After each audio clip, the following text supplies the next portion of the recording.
Hello hi friends, welcome back to journey with Yashasvi. ಹೇಗಿದ್ದೀರಾ ಎಲ್ಲರೂ? Hope ನೀವು ಎಲ್ಲರೂ ಚೆನ್ನಾಗಿದ್ದೀರಾ ಅಂದ್ಕೊಂಡು ಇವತ್ತಿನ ಬ್ಲಾಗ್ನ ಶುರು ಮಾಡ್ತಾ ಇದ್ದೀನಿ. ಸೊ ರಾಕಿ ಬಾ ಬಾಯ್. ಸೊ ಇವತ್ತು ಶ್ರಾವಣ ಮಾಸದ 3ನೇ ಸೋಮವಾರ. ಅದು ಅಲ್ಲದೆ ನಮ್ಮ ಚಿಕ್ಕೋಡಿಲಿ ಪರ್ಟಿ ನಾಗಲಿಂಗೇಶ್ವರ ದೇವರ ಜಾತ್ರೆ ಇರುತ್ತೆ. ಸೊ ಸಾಯಂಕಾಲ ಟ್ಯೂಷನ್ ಮುಗಿಸ್ಕೊಂಡು ನಾವು ದೇವಸ್ಥಾನಕ್ಕೆ ಹೋಗಬೇಕು ಜಾತ್ರೆ ಮಾಡೋದಕ್ಕೆ. ಸರಿಪ್ಪ.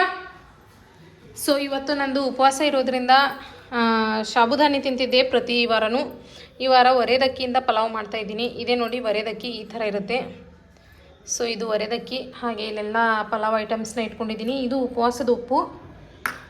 ನೆಕ್ಸ್ಟ್ ಇಲ್ಲೆಲ್ಲ ತರಕಾರಿ ಹೆರ್ಚಿದ್ದೀನಿ. ಇಲ್ಲಿದೆ ನೋಡಿ ಕ್ಯಾರೆಟ್ ಹಾಗೆ ಆಲೂಗಡ್ಡೆನ ಹೆರ್ಚಿಟ್ಟಿದ್ದೀನಿ. ಸೊ ನಿನ್ನೆ ನೈಟು ನನಗೆ ಮತ್ತೆ ಹುಷಾರಿರಲಿಲ್ಲ. ಸೊ ರಾತ್ರಿ 11 ಗಂಟೆಗೆ ಡಾಕ್ಟ್ರು ಬಂದಿದ್ದರು.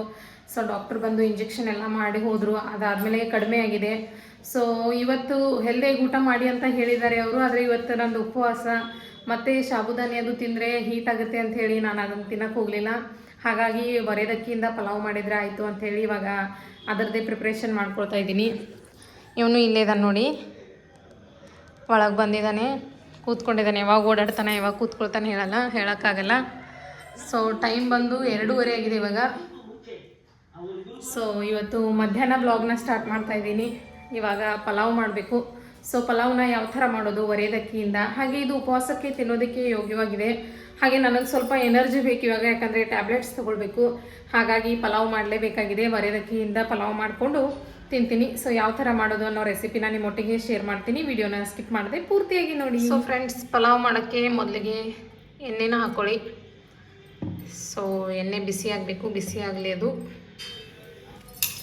ಸೊ ಫ್ರೆಂಡ್ಸ್, ಎಣ್ಣೆ ಬಿಸಿ ಆಗ್ತಾಯಿದೆ. ಇವಾಗ ನಾನು ತೊಗೊಂಡಿರ್ತಕ್ಕಂಥ ಎಲ್ಲ ಮಸಾಲೆನೂ ಇದ್ರೊಳಗೆ ಹಾಕ್ತೀನಿ. ಸೇಮ್ ನಾವು ಪಲಾವ್ ಮಾಡ್ತೀವಲ್ವ ಅದೇ ರೆಸಿಪಿ, ಆದರೆ ಇಲ್ಲಿ ಅಕ್ಕಿನ ಯೂಸ್ ಮಾಡೋದಿಲ್ಲ, ಒರೆದಕ್ಕಿನ ಯೂಸ್ ಮಾಡ್ತೀವಿ. ಸ್ವಲ್ಪ ಇದೆಲ್ಲ ಫ್ರೈ ಆಗಬೇಕು. ನೆಕ್ಸ್ಟ್ ಇದರಲ್ಲಿ ಈರುಳ್ಳಿ ಅದೆಲ್ಲನೂ ಆ್ಯಡ್ ಮಾಡಬೇಕು. ಈರುಳ್ಳಿನ ಆ್ಯಡ್ ಮಾಡಿ ಅದು ಕೂಡ ಫ್ರೈ ಆಗಬೇಕು. ಗೋಲ್ಡನ್ ಬ್ರೌನ್ ಆಗೋವರೆಗೂ ಫ್ರೈ ಮಾಡ್ಕೊಳ್ಳಿ. ಇವಾಗ ಇದರಲ್ಲಿ ನಾನು ಕ್ಯಾರೆಟ್ ಹಾಗೆ ಆಲೂಗಡ್ಡೆನ ಸೇರಿಸ್ಕೊಳ್ತೀನಿ. ಟೊಮೆಟೊ ಹಾಕೋಕ್ಕಿಂತ ಮೊದಲು ಈ ತರಕಾರಿನ ಹಾಕಿ ಬೇಯಿಸ್ಕೊಳ್ಬೇಕು. ಅದಾದಮೇಲೆ ಟೊಮೆಟೊನ ಹಾಕಬೇಕು.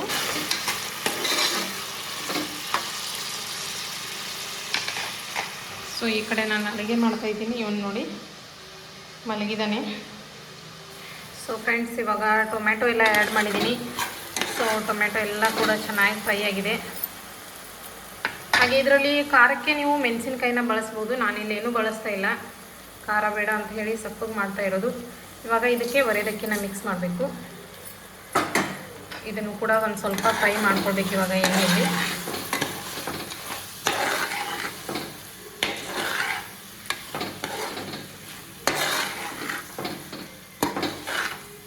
ಉಪ್ಪನ್ನ ನಾನು ಇವಾಗ ಆಲ್ರೆಡಿ ಉಪ್ಪು ಸೇರಿಸಿದ್ದೀನಿ. ಸೊ ಕರೆಕ್ಟಾಗೇ ಇರುತ್ತೆ. ಇನ್ನು ಇದರಲ್ಲಿ ಒಂದು ಸ್ವಲ್ಪ ನೀರು ಹಾಕಿ ಒಂದು 2 ವಿಸಿಲ್ ಬಂದರೆ ಸಾಕಿದು ರೆಡಿ ಆಗುತ್ತೆ. ಸ್ವಲ್ಪ ಕೊತ್ತಂಬರಿ ಸೊಪ್ಪನ್ನ ಉದುರಿಸೋಣ.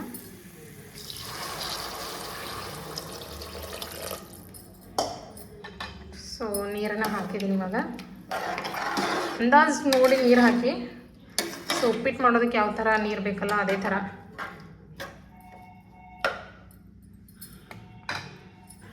ಸೊ ಫ್ರೆಂಡ್ಸ್, ಇಷ್ಟು ರೆಡಿಯಾಗಿದೆ ಇವಾಗ ಒರೆದಕ್ಕಿ. ಸೊ ಕುದಿ ಬರ್ತಾಯಿದೆ. ಇವಾಗ ಕುಕ್ಕರ್ ಲಿಡ್ನ ಕ್ಲೋಸ್ ಮಾಡಿ 1-2 ವಿಸಿಲ್ ಮಾಡಿಸೋಣ.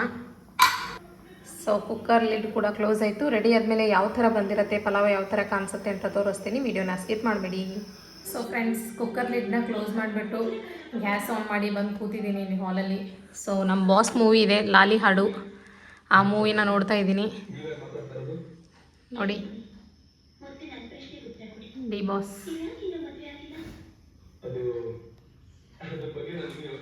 ಸೊ ಇವನು ಓಡಾಡ್ತಾ ಇದ್ದಾನೆ. ಇವನಿಗೆ ಎಲ್ಲಿ ಮಲ್ಕೊಂಡ್ರೂ ಸಮಾಧಾನ ಇಲ್ಲ ಇವಾಗ. ರೊಕ್ಕಿ ಮಕ್ಕಳವ ನೋಡು, ಬಾಲ ಅಲ್ಲಾಡಿಸ್ತಾನೆ. ಮಾತಾಡ್ಸಿದ್ರೆ ಬಾಲ ಅಲ್ಲಾಡಿಸೋಕೆ ಶುರು ಮಾಡ್ತಾನೆ.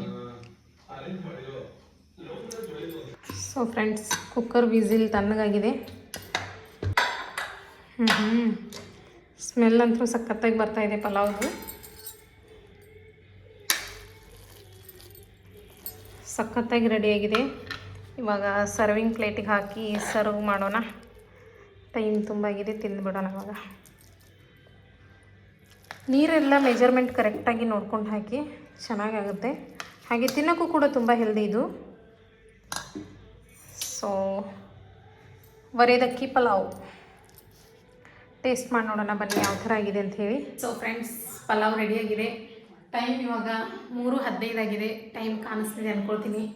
ಸೊ ಇಲ್ಲೇ ಪಲಾವ್ನ ಪ್ಲೇಟಲ್ಲಿ ಹಾಕ್ಕೊಂಡು ಬಂದಿದ್ದೀನಿ. ಸೊ ಟೇಸ್ಟ್ ಮಾಡಿ ನಿಮಗೂ ಹೇಳ್ತೀನಿ ಯಾವ ಥರ ಟೇಸ್ಟ್ ಆಗಿದೆ ಅಂಥೇಳಿ. ಸೊ ಚೆನ್ನಾಗಾಗಿರುತ್ತೆ, ನನಗೆ ಗೊತ್ತು, ಯಾಕಂದರೆ ನಾನು ಮಾಡ್ತಾ ಇರ್ತೀನಿ ಆವಾಗವಾಗ. ನೀವು ಕೂಡ ಒಂದು ಸಲ ಟ್ರೈ ಮಾಡಿ ನೋಡಿ, ನಿಮಗೂ ಇಷ್ಟ ಆಗುತ್ತೆ.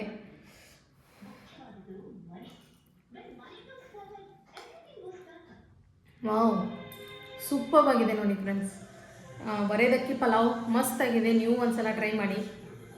ಹಾಯ್ ಫ್ರೆಂಡ್ಸ್, ಇವಾಗ ಈವ್ನಿಂಗ್ ಆಗಿದೆ. ಸೊ ಟ್ಯೂಷನ್ ಎಲ್ಲ ಮುಗೀತು. ಇವಾಗ ನಾವು ನಮ್ಮೂರ ಜಾತ್ರೆ ಚಿಕ್ಕೋಡಿಲಿ ನಡೀತಕ್ಕಂತಹ ಪರ್ಟಿ ನಾಗಲಿಂಗೇಶ್ವರ ಜಾತ್ರೆ ಯಾವ ಥರ ಇದೆ ಅನ್ನೋದನ್ನು ನೋಡಕ್ಕೆ ಹೋಗೋಣ ಬನ್ನಿ.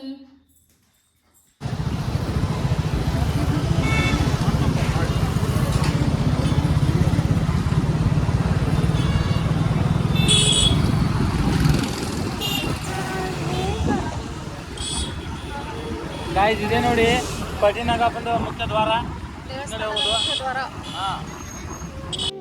ಪ್ರತಿ ವರ್ಷ ಶ್ರಾವಣ ಮಾಸದಲ್ಲಿ ನಮ್ಮ ಚಿಕ್ಕೋಡಿಲಿ ಶ್ರೀ ಪರಟಿ ನಾಗಲಿಂಗೇಶ್ವರ ದೇವರ ಜಾತ್ರಾ ಮಹೋತ್ಸವ ಇರುತ್ತೆ.